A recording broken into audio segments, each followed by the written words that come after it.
This cause trouble. People go on probation. People's performance dwindle. People's perception of their performance dwindle just because they do not communicate explicitly.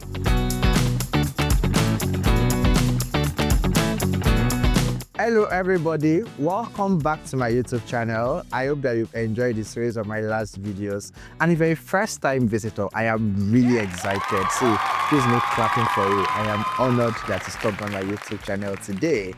Today, I'm talking about another pivotal topic, a topic that I think is crucial to how we exist and how we behave at work.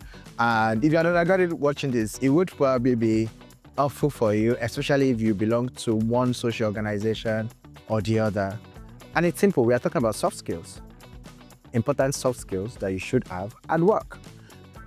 People talk a lot about technical competence, especially because I'm in the tech space. I've been in tech space over the last couple of years and I've been in lead roles. It means that I've either coordinated a lot of hiring or managed a lot of hiring process. And half of the time, people place too much emphasis, I must say, on competence, on technical skills. But guess what? When we shortlist candidates on these technical skills, what differentiates them is the soft skills they're able to execute during the interviews. And even when we hire them, what distinguishes high performers sometimes from an average performer is not how well they can write code or how beautiful their design is. It's really the soft skills. So in this video, I'll be talking very briefly, an high-level perspective about crucial soft skills I think that you should have as a 9-to-5er or as a 12-to-12er, whatever there is, since we are all doing 3 jobs now. I'm not part of you people. Do one job. Right, so let's get into it, guys. Yeah, so soft skills you should have as a 9-to-5er or any professional, really. The first one is, of course, communication skill. What else? There's a quote that says that 70% of war is caused by love, and then the rest is caused by lack of communication. In my almost more than 10 years of working in corporate, right? And when I say more than 10 years, I'm counting the days I was a Unilever campus ambassador in 2015, right? So it's 10 years. Half of the problems, and I'm telling you, half of the problems that happens in corporate work is absence of communication, or what we call asymmetric communication, or lack of communication, or lack of clear communication. And so the first thing I'll be highlighting is communication. Communication can be written communication, we can go through verbal communication, we can go through systemic communication, and I'll break it down. Everybody knows written communication. Sometimes you have to write explicitly. Don't say, Obi, submit this report by tomorrow. Say, Obi, submit this report by tomorrow because the design team needs to collaborate with the engineering team next tomorrow. When you say that, you've given Obi an additional reason to submit a report by tomorrow. But if you do not add that, Obi's light might go off. Their generator, might die. Their solar battery might die. And so she just says, oh, well, I'm just going to tell my manager I'll do it next tomorrow. But when you say, oh, I am asking you to turn in this report tomorrow because we have a meeting with the engineering team next tomorrow, even if they take off Obi's light or a solar battery dies, she will go to a cafe, she would go to a workspace because she knows that there is an additional reason why this report has to be submitted tomorrow. And I'm used to the most random illustration, and I promise you, this causes trouble. People go on probation, people's performance dwindle, people's perception of their performance dwindle just because they do not communicate explicitly. Next is verbal. I can do a whole video on verbal communication at work, but I'm just going to use 3 things. Number 1, be concise, be precise, and be clear. When you're communicating at work, one thing you want to completely avoid is ambiguity, right? You don't want people to say, oh, so what do you mean? Be as explicitly clear as possible. And there are books that you can read on how to communicate. Maybe I will find some pictures and put here, or maybe I'll put in the description. But yeah, verbal communication. And then next is systemic communication. Now, what is systemic communication?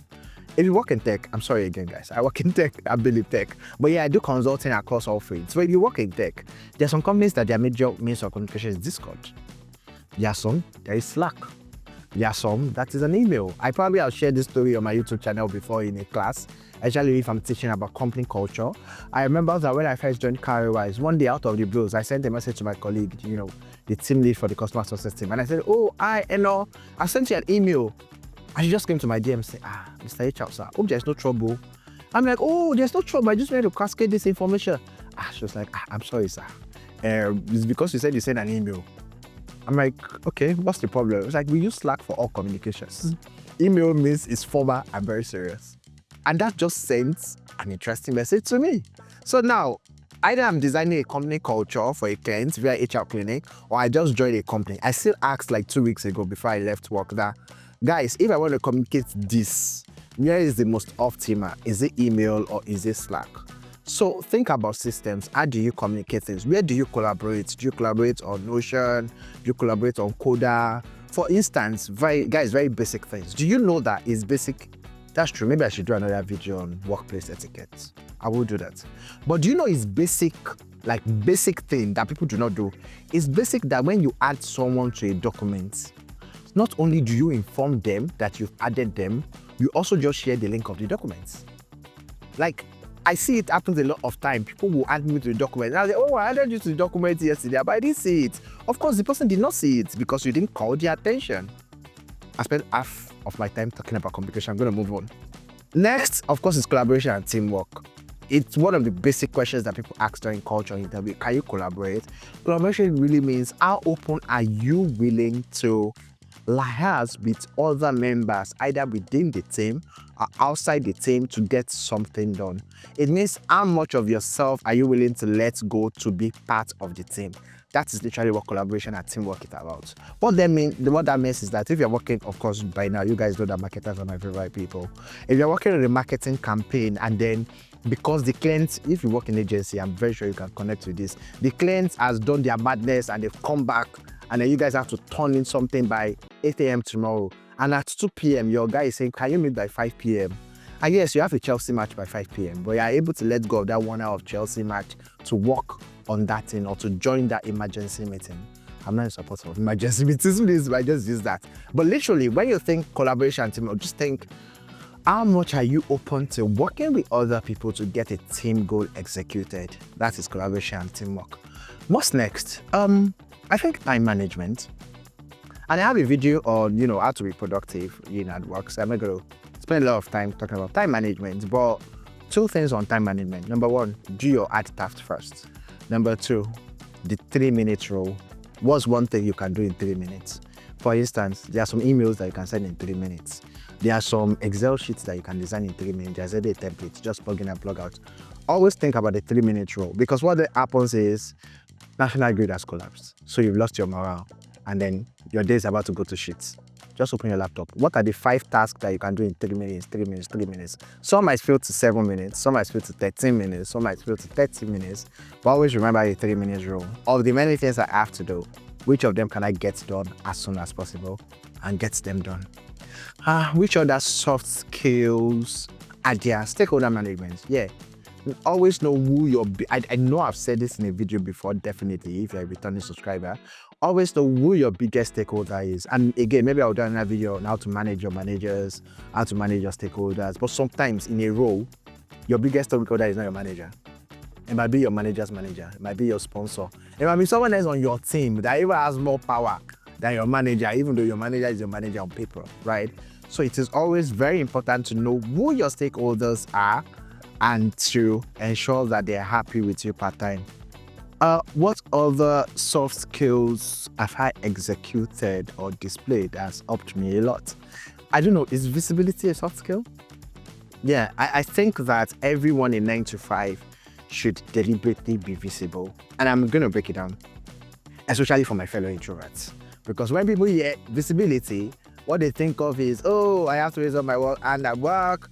Oh, I have to speak at events. Oh, when they say there is party, I have to show up. Those are very important. Those can give you a lot of value. I'm not going to take that away. But sometimes, do you know that visibility is sending a research report that nobody asked for to your whole team? For instance, you work in fintech, right?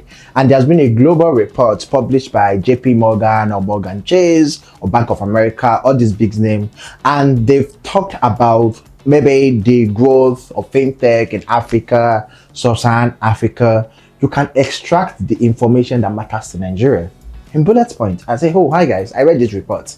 These are the highlights that I think matters to us and we should consider as we continue to market our service to this demography.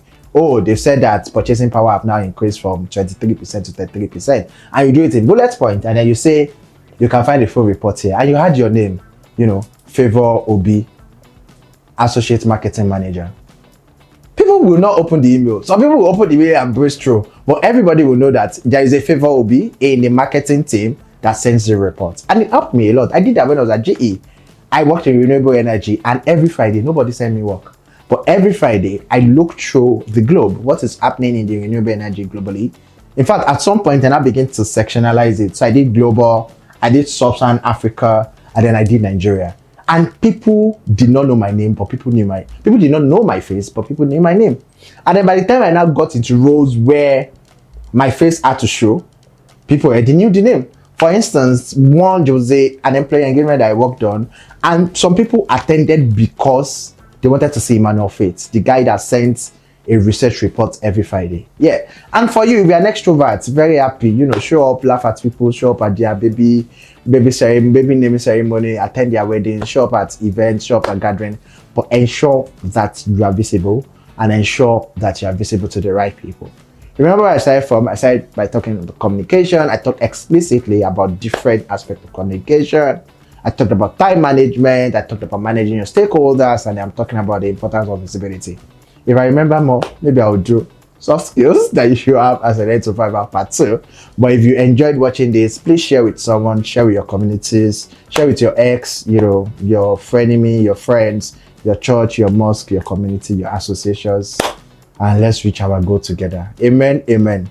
See you in the next video. I'm your favorite HR buddy, Emmanuel Faith. Signing out.